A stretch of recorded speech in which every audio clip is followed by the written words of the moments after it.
ఈ సృష్టి చాలా పెద్దది.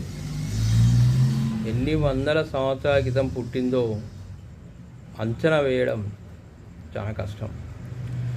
ఈ ప్రపంచం పెద్దదే, ఈ విశ్వం పెద్దదే. అందులో మనిషి జన్మ ఎంత?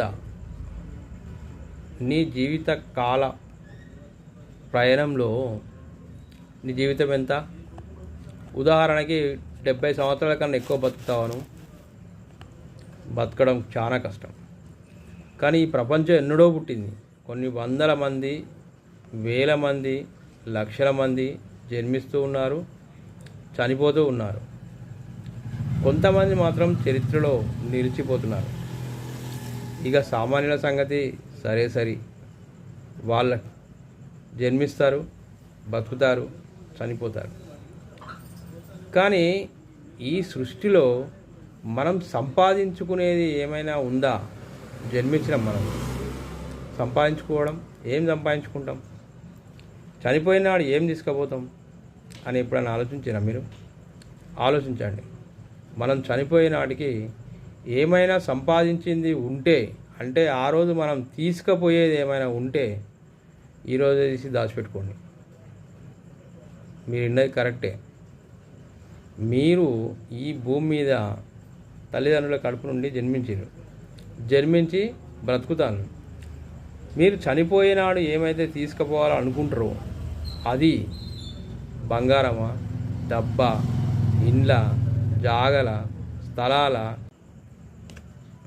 సిటిజన్ శ్రీనన్న యూట్యూబ్ ఛానల్ తప్పకుండా లైక్ చేయండి, షేర్ చేయండి, సబ్స్క్రైబ్ చేసుకోండి. మరిన్ని విలువైన వీడియోలు మీకోసం ఎప్పుడు కొత్తదనంతో మీకు అందించే ప్రయత్నం చేస్తాను.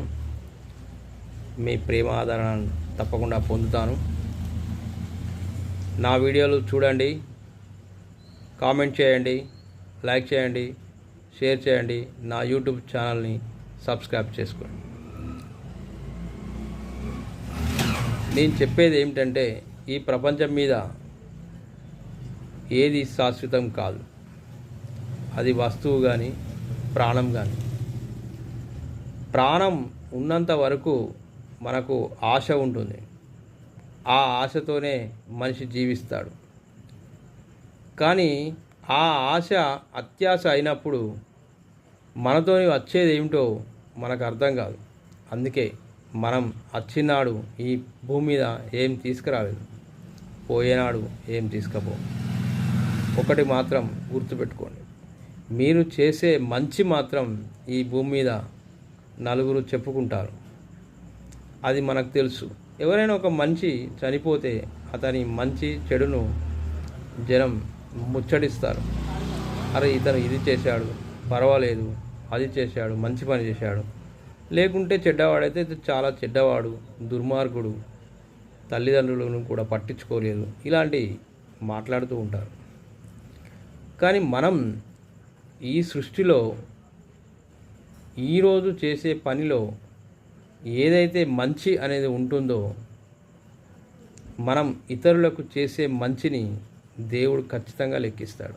అంటే నీవు ఎవరికైనా సహాయం చేసావు అనుకోండి, తప్పకుండా అది నీ ఖాతాలో జమ అవుతుంది. ఒక ఉదాహరణ చెప్తాను.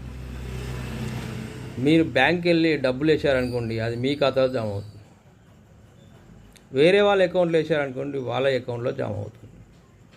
ఇది మీకు తెలుస్తుంది కదా? ఇప్పుడు చెప్తాను. అదే మనం ఒకరికి సహాయం చేసామనుకోండి, పుణ్యం మన ఖాతాలో జమ అవుతుంది. మనం ఒకరి నుండి సహాయం పొందామనుకోండి, పుణ్యం వాళ్ళ ఖాతాలో జమ అవుతుంది. పాప పుణ్యాలకు ఈ విధంగా ఉంటుంది లెక్క. అందులో పుణ్యానికి చాలా ప్రాధాన్యత ఉంటుంది. ఎవరికైనా అన్నము, వస్త్రము, ఏదైనా దానం చేసే గుణం వెనుకడ ఉండేది. ఇప్పుడు కనీసం సహాయం చేయడానికి కూడా వెనుకాడే రోజులు వచ్చాయి. ఎవరికి సహాయం చేద్దామన్నా ధైర్యం రావడం లేదు, మనసు రావడం లేదు. కానీ ఆ చేసిన సహాయం మాత్రం నీ ఖాతాలోనే ఉంటుంది. నువ్వు వారికి వస్తు రూపంలో కానీ, ధనం రూపంలో కానీ, మామూలుగా ఏదైనా సహాయం కానీ, మాట సహాయం కానీ, రక్తదానం కానీ, అవయవ దానం కానీ ఇలా ఏ సాయం చేసినా అది నీ ఖాతాలోకి వస్తుంది. అందుకే ఏ మనిషి అయినా సహాయం చేయడానికి ముందుకు రావాలి. సాటి మనిషి ఆపదలో ఉన్నప్పుడు సహాయం చేసిన వాడే మనిషి అవుతాడు. నేను ఇందాకనే చెప్పాను, ఈ సృష్టిలో నువ్వు తీసుకుపోయేది ఏదైనా ఉంటే అది ఈరోజే దాచిపెట్టుకోమని. కానీ ఏది లేదు. నీ ఒంటి మీద వస్త్రాలు కూడా నీతోని రావు, నీ శరీరం కూడా నీతోని రాదు. ఆత్మ మాత్రమే పైకి పోతుంది.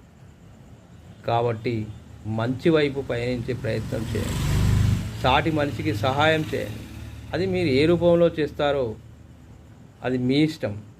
అది ఎదుటి వ్యక్తి దాన్ని స్వీకరించే విధానాన్ని బట్టి మనం సహాయం చేయాలి. కాబట్టి ప్రతి ఒక్కరూ సహాయం చేయడానికి దోహదపడితే అసలు ఈ భూమి మీద సమస్యలు అనేవి చాలా వరకు తగ్గిపోతాయి.